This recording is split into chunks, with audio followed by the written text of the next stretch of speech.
ဘွဲရပညာတတ်တွေထက်ပိုပြီးထက်မြက်နေခဲ့တဲ့မြန်မာကလေးများကဲပရိသတ်ကြီးတို့တခုခုဆိုရင်မြန်မာနိုင်ငံကပညာရေးစနစ်ကိုပဲထိခိုက်နေကြတဲ့လူကြီးတွေကိုမြန်မာကလေးတွေကပဲအံ့အားသင့်စရာဂုဏ်ယူမှုတွေကိုယူဆောင်လာပေးနေခဲ့တာပဲဖြစ်ပါတယ်ပြီးခဲ့တဲ့စက်တင်ဘာလအတွင်းကျင်းပခဲ့တဲ့ပြိုင်ပွဲကြီးမှာလည်းအသက်15နှစ်ဝန်းကျင်သာရှိသေးတဲ့ကလေး3ယောက်ကအာဆီယံနိုင်ငံတွေအားလုံးကိုရှင်ပြိုင်ပြီးပထမနေရာကိုစကူးနိုင်ခဲ့တာပဲဖြစ်ပါတယ်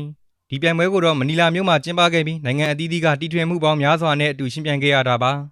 ဒါပေမဲ့လည်းဝီယာဂျီနီယာအဖွဲ့ရဲ့ဒီကောင်လေးတွေကတော့အခြားသောနိုင်ငံတွေကိုကြော်တက်ပြီးတကယ်လက်တွေ့ဘဝမှာအသုံးဝင်နိုင်မဲ့ငလင်ကယ်ဆယ်ရေးစက်ရုပ်တစ်မျိုးနဲ့နိုင်ငံကုန်ကိုဆောင်ပေးနိုင်ခဲ့တာပဲဖြစ်ပါတယ်။ဒါကြောင့်ပဲမြန်မာနိုင်ငံရဲ့ပညာရေးကိုလက်ညှိုးထိုးနေကြတဲ့လူကြီးတွေကိုမြန်မာနိုင်ငံပညာရေးမကောင်းနေရင်တော့မြန်မာသွေးတွေဖြစ်ကြတဲ့မြန်မာလူမျိုးတွေကတော့တကယ်ကိုမှညံကြီးရှင်တွေဖြစ်တဲ့အကြောင်းကိုပြောလာခဲ့တာပဲဖြစ်ပါတယ်။အဲ့ဒါအပြင်အခုနောက်ပိုင်းဂျန်ဇက်တွေအနေနဲ့ကလည်းတရုတ်နိုင်ငံလိုစီကံတကျပြိုးထောင်နေတဲ့နိုင်ငံထက်တောင်မှပိုပြီးညံကောင်းတွက်လက်နေလို့မြန်မာနိုင်ငံရဲ့ဂုဏ်ကတော့မြန်မာလူငယ်တွေကြားမှာအတော်ကိုမှဝင်ကြွားစရာကောင်းနေကြတာပဲဖြစ်ပါတယ်